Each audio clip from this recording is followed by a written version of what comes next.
Hello friends, இன்றைக்கி இந்த வீடியோவில் சிம்பிளாக ஒரு எக்கு கிரேவி எப்படி பண்ணலாங்கிறத பார்க்கலாம். இப்போ அடுப்பை ஆன் பண்ணிக்கலாம். பாத்திரத்தில் தண்ணியை கொதிக்க வச்சு வேண்டிய முட்டையை அவிய வச்சு எடுத்துக்கலாம். நான் இப்போ 4 முட்டை அவிச்சு வச்சுருக்கேன். உரிச்சிட்டு எல்லா முட்டையிலையும் கொஞ்சம் கீரல் போட்டுக்கலாம். மசாலா நல்லா இறங்கும் அப்போந்தான்.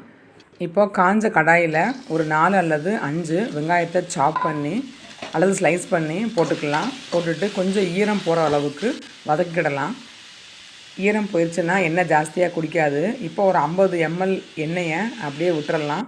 விட்டுட்டு 1 டீஸ்பூன் சால்ட்டு நல்லா வதக்கிட்டு ஒரு 2 அல்லது 3 பச்சை மிளகாயை நல்லா ஸ்லைஸ் பண்ணி போட்டுக்கிடலாம்.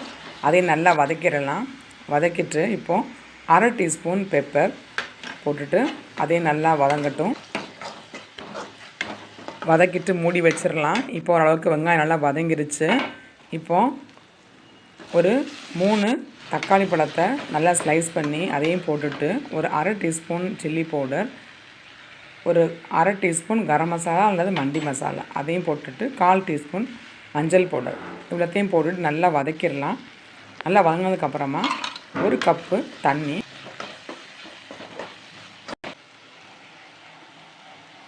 ஜார் அலசியிருக்க அந்த தண்ணியில் இப்போது நல்லா கொதிக்கட்டும். இப்போ அவிச்ச வச்ச முட்டையை எடுத்து ஒன்று ஒன்றையாக போட்டுட்டு முட்டை உடையாத அளவுக்கு லைட்டாக பரட்டி விட்டுட்டு அதில் கொஞ்சம் பெப்பரை தூவிட்டு சிம்மர்லேயே போட்டு ஒரு 10 மினிட்ஸ் அல்லது ஒரு 7 மினிட்ஸ் போட்டுடலாம். அப்படியே மசாலா இறங்கி கட்டியாக கிரேவி ரெடி ஆயிரும். இது வெஜ் ரைஸு அல்லது எந்த மிக்சட் ரைஸாக இருந்தாலும் வச்சு சாப்பிட்றதுக்கு அவ்வளோ டேஸ்ட்டாக இருக்கும். இந்த மாதிரி சிம்பிளான முட்டை கிரேவி ட்ரை பண்ணி பாருங்கள். தேங்க்ஸ் ஃபார் வாட்சிங்.